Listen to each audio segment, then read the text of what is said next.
Part 2. Where is your center? Many people, when they hear center yourself, they first think of the center of gravity and being well balanced.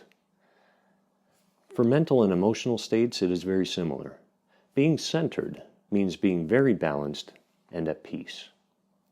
It is often referred to as a state of emotional and spiritual equilibrium, a state of balance.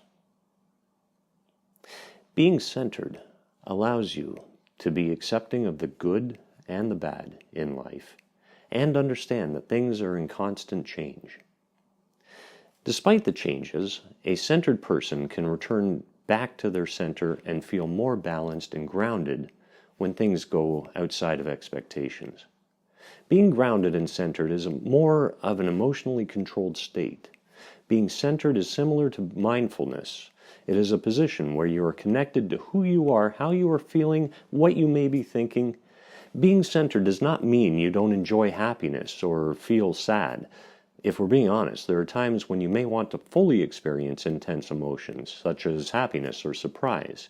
It's even fine to experience sadness and even anger or broken hearts if you're truly connected to how you feel. The goal is to feel what you feel in the moment, but also to be reflective about it, so that you are more centered and in control of your experience to the best of your abilities. Many people can focus too much on their thoughts and be wrapped up in their heads, or be too focused on their emotions. Ideally, being centered is about maintaining a balance of our thoughts and feelings, our head clear and the heart true. Being centered or being able to return to center during an emotionally difficult situation can be very helpful. Centering allows you a moment of self-reflection. It helps you to be more in tune and aware of how you are feeling as well as your overall well-being. Being centered can help you to cope with difficult situations in the future as well. A regular practice of centering oneself can help that person have much deeper, meaningful connections and conversations with others. Better than most people who don't center themselves properly.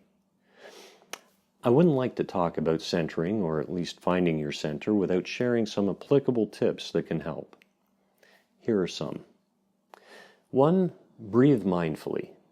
Some call this yoga. I call it intentional meditation. Taking a few minutes each day to meditate, pray, read the Bible, read a book, or sit in a quiet space being mindfully present while also focusing on your breath may help. In the beginning, you can start slow with 30 seconds, then increase the duration as you get better. So many people are turned off at the idea of meditation because it seems too difficult, or they don't fully understand what it means. At its core, this is simply a breathing exercise that provides time to pause, sometimes reflect, breathe in and breathe out, and just be still.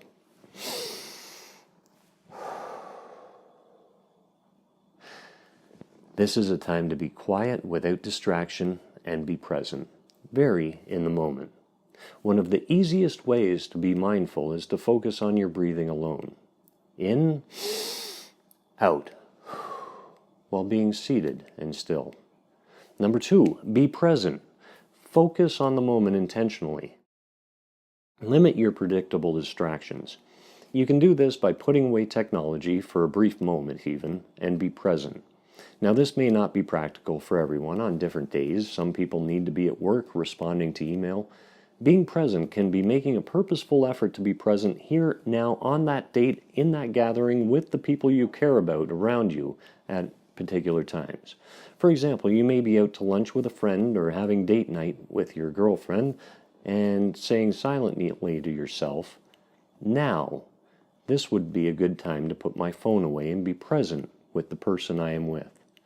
Being present allows you to be more engaged in the experience at that moment. Number 3, be aware. Be aware of your emotional state and take a good moment to pause and self-assess when you feel unusually out of balance.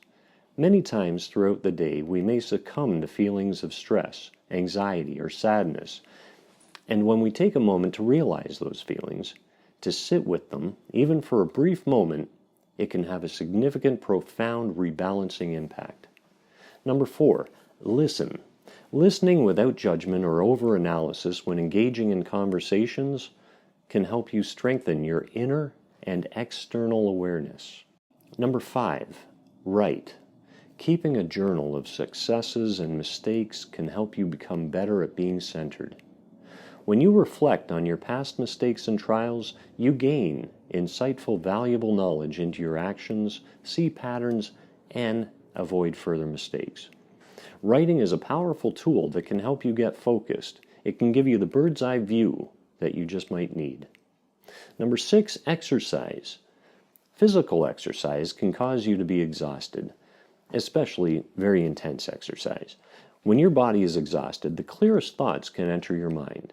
When the body is clear, the mind may flow. Number 7, carry something of symbol. Carrying something that symbolizes a story, an experience that caused you to feel centered, to remember the time that you had a really memorable experience. Carrying something that symbolizes that can be helpful in centering yourself.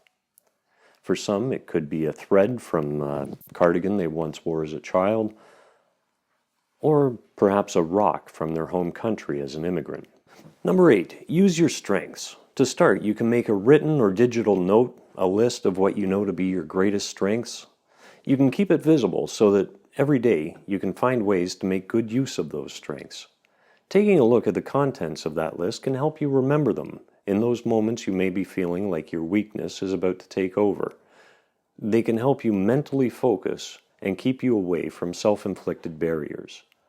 Number 9, serve. Your service can save lives and have generational impacts.